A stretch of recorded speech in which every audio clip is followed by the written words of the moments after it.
आज का हमारा टॉपिक है रिसोर्स एलोकेशन ग्राफ, जिसको हम इन शॉर्ट REG यानी रैग भी बोलते हैं।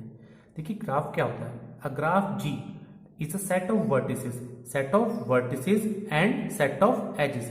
अब यहाँ पे सेट ऑफ वर्टेक्स किसको रिप्रेजेंट कर रहा है? यहाँ पे सेट ऑफ वर्टेक्स रिप्रेजेंट कर रहा है प्रोसेस को और रिसोर्सेज को।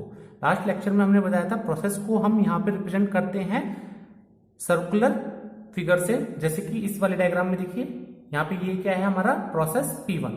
और रिसोर्स को किससे रिप्रेजेंट करते हैं हम? यहाँ पे हम रिसोर्स को रिप्रेजेंट करते हैं रेक्टेंगुलर बॉक्स से, जैसे कि यहाँ पे रिसोर्स R1 को रिप्रेजेंट किया हुआ है रेक्टेंगुलर बॉक्स से।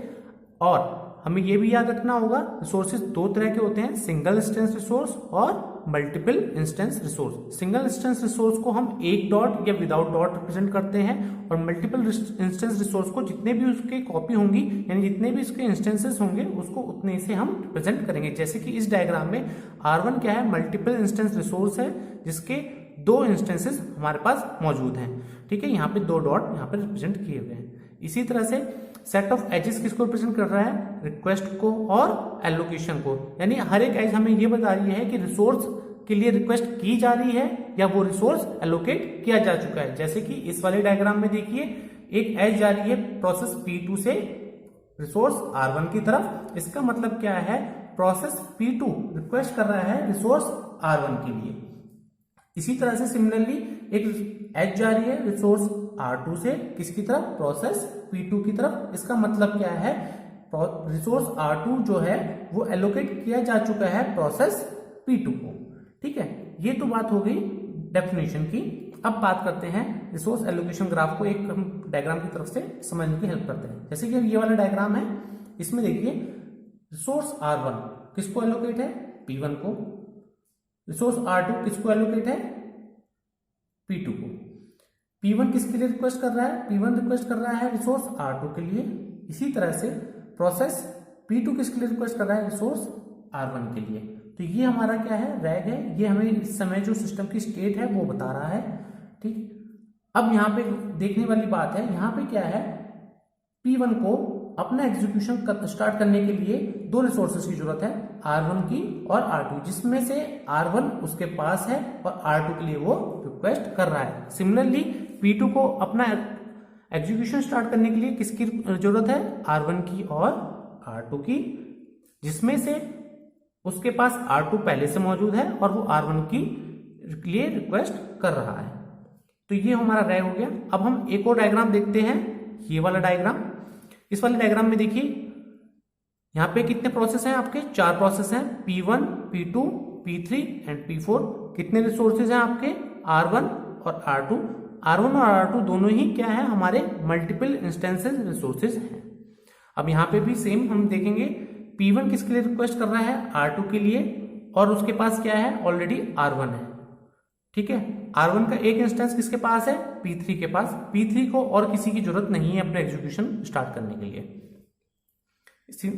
P2 की बात करते हैं।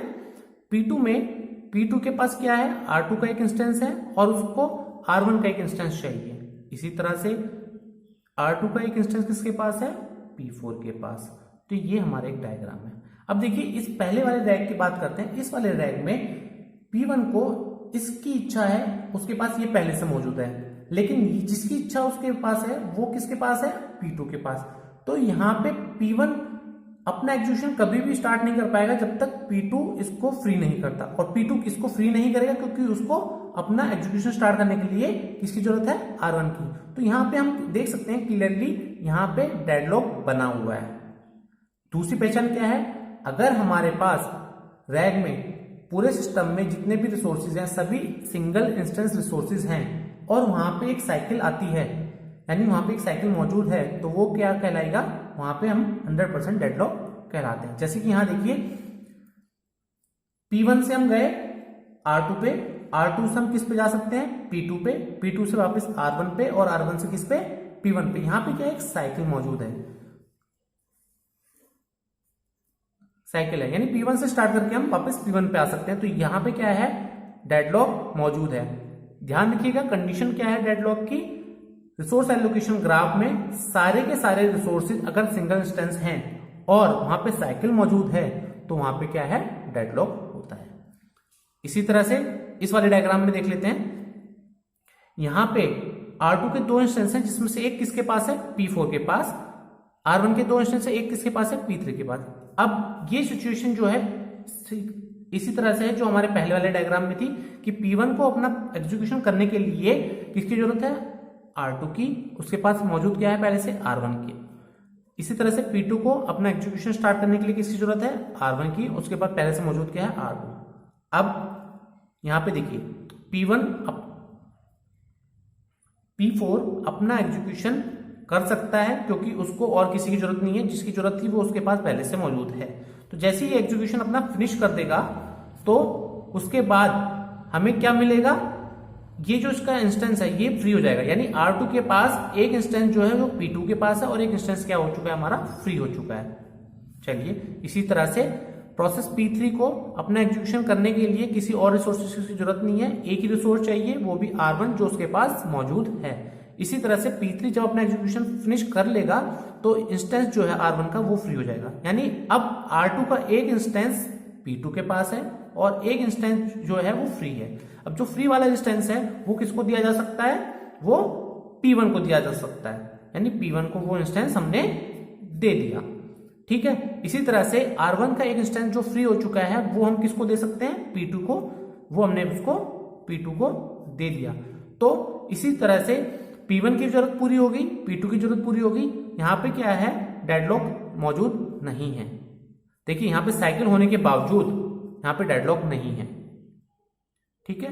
तो इसका मतलब क्या है, अगर रिसोर्स एलोकेशन ग्राफ को हम देखें तो वो हमें क्या बताता है, स्टेट ऑफ द सिस्टम बताता है। यानी कौन सा प्रोसेस किस रिसोर्स के लिए रिक्वेस्ट कर रहा है, कौन सा रिसोर्स किस प्रोसेस को एलोकेट किया जा चुका है। दूसरी बात, अगर हमारा सिस्टम क्या है, सिंगल इंस्टेंस रिसोर्स का है, यानी जितने भी रिसोर्सेज हैं सब उसमें सिंगल इंस्टेंस हैं और वहां पे एक साइकिल मौजूद होती है, तो उसको भी हम क्या कह सकते हैं कि डेडलॉक डिटेक्शन है।